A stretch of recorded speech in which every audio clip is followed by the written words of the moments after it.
کہ جب کسی شخص کے نظریے میں بگاڑ پیدا ہوتا ہے تو پھر عمل بھی قائم نہیں رہتے اور معاشرے بھی قائم نہیں رہتے۔ امت مسلمہ کے نظریات میں بگاڑ پیدا کرنے کے لیے جو کوششیں ہوئی ہیں ماضی میں، وہ ایک لمبی داستان ہے۔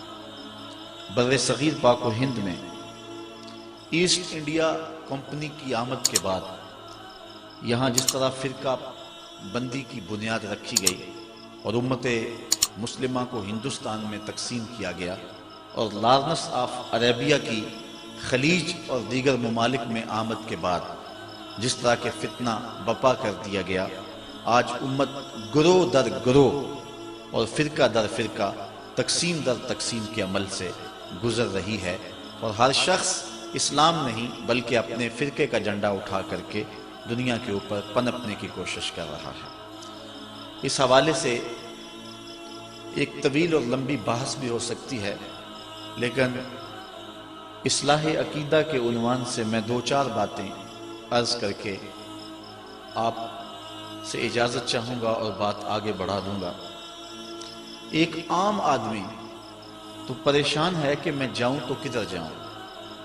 ایک آدمی کو کئی آدمی کھینچ رہے ہیں، کوئی کہہ رہا ہے میں سچا، کوئی کہہ رہا ہے میں سچا، اور ہر شخص دلائل دے رہا ہے، اور وہ شخص ایک عجیب مخمصے میں مبتلا ہے۔ کبھی آپ نے دیکھا ہو لاری اڈے پہ کہ سواری جب کسی جگہ پہ جانے کے لیے قدم رکھتی ہے تو کوئی اس کا سامان چھین کے لے جاتا ہے، کوئی کنڈکٹر اس کا بچہ چھین کے لے جاتا ہے، اور کوئی اس کو بازو سے پکڑ کے کسی جانب کھینچ رہا ہوتا ہے، اور بعض کا سواری پریشان ہوتی ہے اور وہ غصے میں آ کہتی ہے میں نے کہیں نہیں جانا۔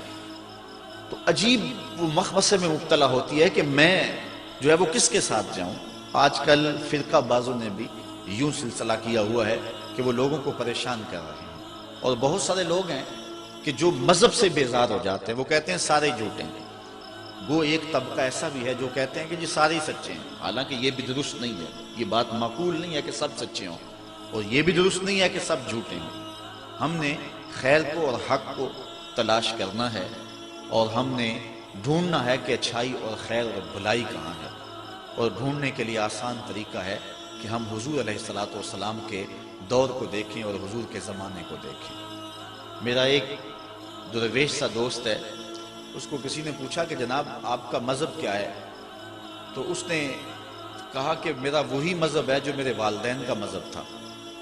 تو اس نے مزید سوال کیا کہ آپ کے والدین کا مذہب کیا ہے، کہا وہی جو ان کے ابا و اجداد کا تھا۔ تو اس نے پھر تیسرا سوال کیا کہ اس کے ابا و اجداد کا مذہب کیا تھا، کہا وہی جو مدینے سے معین الدین چشتی اجمیری لے کر آئے تھے۔ یہ فرقے، یہ گروہ بعد میں بنے ہیں۔ جو مسلک، جو مذہب بزرگان دین لے کر آئے ہیں، جو حضرت داتا گنج بخش علی اجمیری لے کر کے آئے ہیں، جو حضرت عطائے رسول معین الاسلام حضرت معین الدین چشتی اجمیری دین لے کر کے آئے ہیں، وہ یہ موجودہ فرقوں والا دین نہیں تھا۔ ہم اس دین کو تلاش کریں کہ وہ دین کیا ہے، اور اس دین کی پیروی کریں، وہ سچا دین ہے اور وہ خالص دین ہے۔ یہ باقی فرقہ بندیاں، یہ گروہ، یہ بعد میں بنے ہیں۔ اس لیے اپنے بزرگوں کے دین کو نہ چھوڑیں۔ حضرت امیر ملت پیر سید جماعت علی شاہ رحمۃ اللہ تعالی علیہ فرمایا کرتے تھے، لوگوں جوتے پرانے ہو جائیں تو بدل لو، لباس پرانا ہو جائے تو بدل لو، پگڑی پرانی ہو جائے تو بدل لو، لیکن عقیدہ پرانا ہی ٹھیک ہے، وہ نہ بدلنا۔ وہ جو بزرگوں کا آ رہا ہے، جو تسلسل کے ساتھ آ رہا ہے۔ اور ایک روایت میں علیکم بدین العجائز، تمہارے اوپر بوڑھی عورتوں کا دین ہے۔ حضرت ابو المعالی الجوینی نیشا پور کے بہت بڑے بزرگ گزرے ہیں اور بہت بڑے عالم گزرے ہیں۔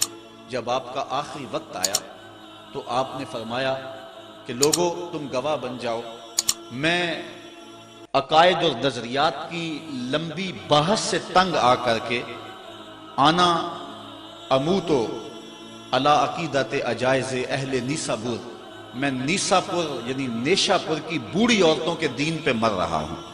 تم اس بات پہ گواہ ہو جاؤ کہ نیشا پور کی جو بوڑھی عورتیں ہیں، میں ان کے دین پہ مر رہا ہوں، کیونکہ جو ابا و اجداد کا دین ہے وہی سچا دین ہے، اور جو دین بعد میں بدلا جائے گا وہ یقیناً بدلی ہوئی ایک صورت ہوگی، وہ ایک نیا ایڈیشن ہوگا۔ اس لیے اپنے بزرگوں کے عقائد اور بزرگوں کے نظریات کو کبھی نہ چھوڑنا۔ علامہ اقبال، جن کو ترجمان حقیقت بھی کہتے ہیں، انہوں نے بڑی خوبصورت بات اس انداز میں کی، اجتہاد عالمان کم نظر اقتدا بر رفتگاں محفوظ تر۔ وہ کہتے ہیں کہ کم نظر علماء کے اجتہاد سے بہتر ہے کہ جو پہلے لوگ بزرگ گئے ہیں ان کی پیروی کی جائے۔ عقل آبایت ہوس فرسودہ نیست، کار پاکاں از غرض آلودہ نیست۔ کہتے ہیں تمہارے آباء و اجداد کی جو عقل تھی وہ لالچ سے پرانی نہیں ہو گئی تھی، فرسودہ نہیں ہو گئی تھی، غرض کی وجہ سے وہ آلودہ نہیں ہوئے تھے۔ انہوں نے انگریزوں سے پیسے نہیں کھائے ہوئے تھے کہ انہوں نے تبدیلی کر لی ہو اپنے نظریات میں، اس لیے ان کا نظریہ وہی تھا جو 14 صدیاں سے چلا رہا ہے۔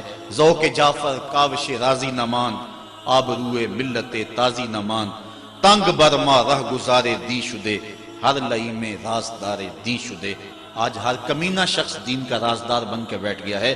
تو اقبال کہتا ہے اجتہاد عالمان کم نظر، اقتدا بر رفتگاں محفوظ تر۔ اس لیے جو بزرگ ہیں ان کے عقیدے کو اپنا کر کے رکھیں، اسی میں تمہاری خیریت ہے۔ یہ جتنے بھی اختلافات ہیں وہ بعد میں پیدا ہوئے۔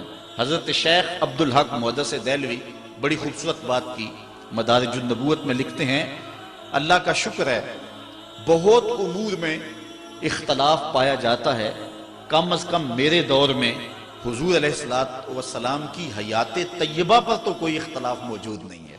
یعنی پوری امت اس بات کو مانتی ہے کہ حضور قبر اطہر میں زندہ ہیں۔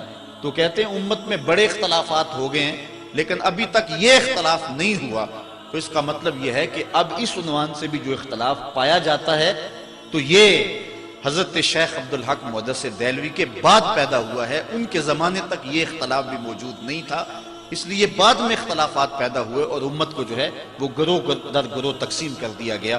علامہ نبہانی نے لکھا ہے اول من انکر التوسل والاستغاثہ والنداء هو ابن تیمیہ، پہلا شخص جس نے توسل، استغاثے اور ندا کا انکار کیا وہ ابن تیمیہ تھا۔ اس سے قبل امت میں اس عنوان کے ساتھ کوئی اختلاف موجود نہیں تھا، سارے جھولیاں پھیلا پھیلا کے استغاثہ کیا کرتے تھے۔ مسیلمہ کذاب کے مقابلے میں جو جنگ ہوئی ہے اس جنگ کے اندر حضرت خالد بن ولید نے لکھا کہ ہم بھی اللہ اکبر کا نعرہ لگاتے ہیں، وہ بھی آگے سے اللہ اکبر کا نعرہ لگاتے ہیں، سمجھ نہیں آتی اپنا کون ہے بیگانہ کون ہے۔ تو حضرت صدیق اکبر نے ان کو کہا کہ جب وہ اللہ اکبر کا نعرہ لگائیں تو تم یا رسول اللہ کا نعرہ لگاؤ۔ وَقَانَ شِعَارُهُمْ يَوْمَئِذٍ یا محمدہ ہو، اس دن اہل ایمان کی پہچان یا محمد کہنا تھا۔